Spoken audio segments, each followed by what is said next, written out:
On December 30, 2000 in Kamisashigaya, Setagaya, the Miyazawa family, Mikio 44, Yasuko 41, Nina 8, and Rei 6, are brutally murdered in their home.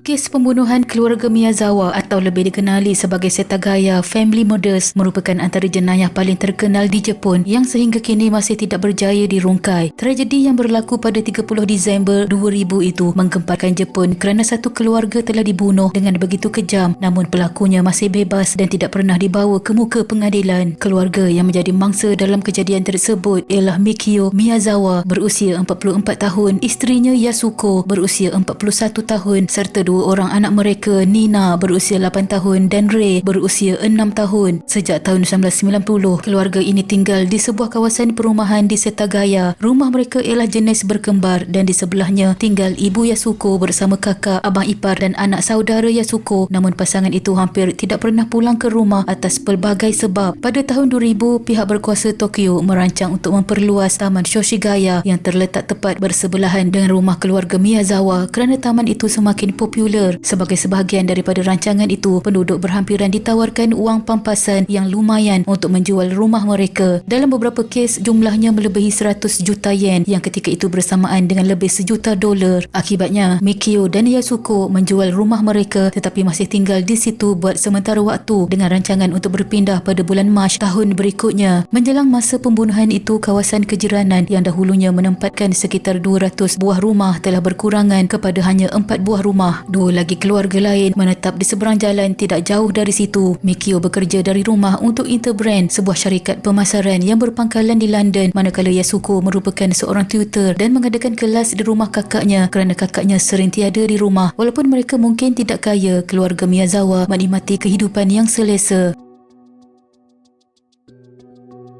Pada 31 Disember 2000, penduduk Jepun dikejutkan dengan laporan pembunuhan ngeri sebuah keluarga di Setagaya. Pada petang sebelum tragedi, semuanya kelihatan seperti rutin biasa bagi keluarga itu. Selepas membeli belah, mereka makan malam bersama-sama dengan hidangan mie shirataki dan nasi, ayam serta sayur-sayuran sebelum Yasuko menghubungi ibunya. Anak perempuan mereka, Nina, kemudian pergi ke rumah neneknya untuk menonton TV dan pulang ke rumah sekitar jam 9.30 malam. Mikio direkodkan melakukan aktiviti terakhir sekitar jam 10.30 malam, iaitu ketika membuka email kerjanya yang dilindungi kata laluan. Polis menemui mayat Mikio, Yasuko dan Nina, kesemuanya dengan kesan tikaman. Sementara itu, anak lelaki mereka Rei ditemui mati akibat dicekik. Hasil siasatan polis mendapati bahawa pembunuhan ini berlaku sekitar jam 11.30 malam pada 30 Disember. Pembunuh dipercayai memasuki rumah tersebut melalui tingkap bilik air di tingkat 2. Mangsa pertama ialah Rei yang ketika itu berada di biliknya. Kanak-kanak berusia 6 tahun itu dibunuh tanpa disedari ahli keluarga lain. Ketika kejadian, Mikio berada di tingkat bawah dan dipercayai naik ke tingkat atas selepas terdengar bunyi mencurigakan. Di situ, dia dipercayai bertembung dengan pembunuh sebelum berlaku pergelutan antara mereka. Mayatnya kemudian dijumpai terbaring di anak tangga paling bawah berhampiran pintu depan dengan beberapa luka tikaman. Selepas itu, pembunuh dipercayai turun ke dapur untuk mengambil pisau lain kerana bilah pisau yang digunakan sebelum ini patah sebelum pergi ke loteng di mana Yasuko dan Nina berada. Kedua-duanya turut dibunuh dengan kejam. Apa yang lebih menghairankan ialah selepas membunuh 4 beranak itu, pembunuh tidak terus melarikan diri. Dia didapati tinggal di dalam rumah mangsa untuk beberapa ketika. Polis menemui bukti bahawa pembunuh menggunakan tandas rumah tersebut merawat lukanya akibat pergelutan. Makan makanan yang terdapat di dalam peti sejuk, juga sempat tidur sebentar, malah cuba melayari internet menggunakan komputer milik keluarga itu. Pembunuh itu juga meninggalkan kesan darah, senjata pembunuhan, beg pinggang, 2 sapu tangan serta beberapa pakaian yang dipakainya, termasuk sejenis baju sejuk yang hanya 130 unit dijual di Tokyo.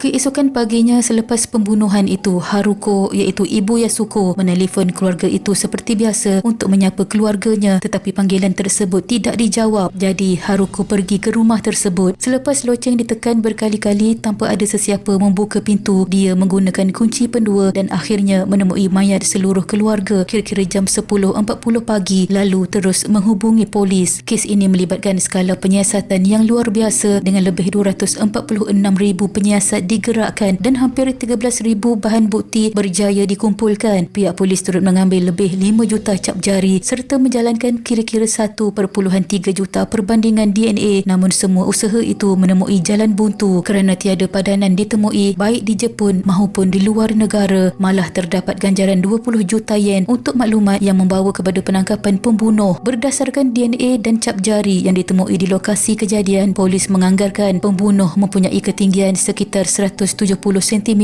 dengan tubuh yang kurus. Suspek dianggarkan antara umur 15 dan 40 tahun, bertangan kanan, mempunyai darah jenis A. Analisis DNA juga menunjukkan bahawa pembunuh mungkin mempunyai keturunan campuran Eropah dan Asia Timur. Mengenai motif pembunuhan, sehingga kini tiada jawapan yang benar-benar pasti. Beberapa teori pernah dikaitkan berdasarkan kejadian-kejadian sebelum pembunuhan berlaku. Pada mulanya polis mengesyaki ia mungkin kejadian pecah rumah yang gagal, namun dakwaan ini dipersoalkan kerana penjenayah meninggalkan sejumlah besar wang tunai di dalam rumah. Ada saksi mendakwa pernah melihat Mikio bertengkar dengan pemain papan luncur yang menimbulkan bunyi bising berhampiran rumah mereka. Ada juga dakwaan bahawa Mikio pernah bergaduh dengan kumpulan penunggang motosikal. Selain itu, beberapa hari sebelum tragedi, Yasuko dikatakan ada memberitahu bapa mentuanya bahawa terdapat seorang lelaki asing yang kerap memarkir keretanya di depan rumah mereka serta kelibat seorang lelaki tidak dikenali yang berkeliaran di kawasan tersebut. Wartawan penyiasat Fumiya Ichihashi dalam bukunya Kes Pembunuhan Keluarga Setagaya 15 tahun kemudian, Fakta Baharu menyatakan bahawa keluarga Miyazawa dibunuh oleh seorang pembunuh upahan dari Korea Selatan yang dirujuknya sebagai R. Menurut Ichihashi, keluarga tersebut menjadi sasaran kerana wang yang diperolehnya daripada menjual rumahnya. Namun teori ini masih bersifat andaian serta tidak terbukti dan polis gagal mengesahkannya kerana kekurangan bukti. Sehingga kini kes pembunuhan keluarga Setagaya masih mengejutkan orang ramai seperti mana ia berlaku 25 tahun lalu. Jabatan Polis Metropolitan Tokyo turut berikrar untuk terus menyiasat kes ini dan tidak akan berputus asa mencari pembunuhnya. Tekanan serta bantahan daripada orang ramai juga membawa kepada pemansuhan had tempoh pendakwaan bagi kesalahan yang boleh dikenakan hukuman mati, sekaligus membolehkan siasatan kes pembunuhan keluarga Miyazawa diteruskan tanpa batas masa. Seiring berlalunya waktu, ramai hanya mampu berharap agar suatu hari nanti kebenaran tentang apa yang sebenarnya berlaku terhadap keluarga Miyazawa pada malam itu akhirnya akan terungkai.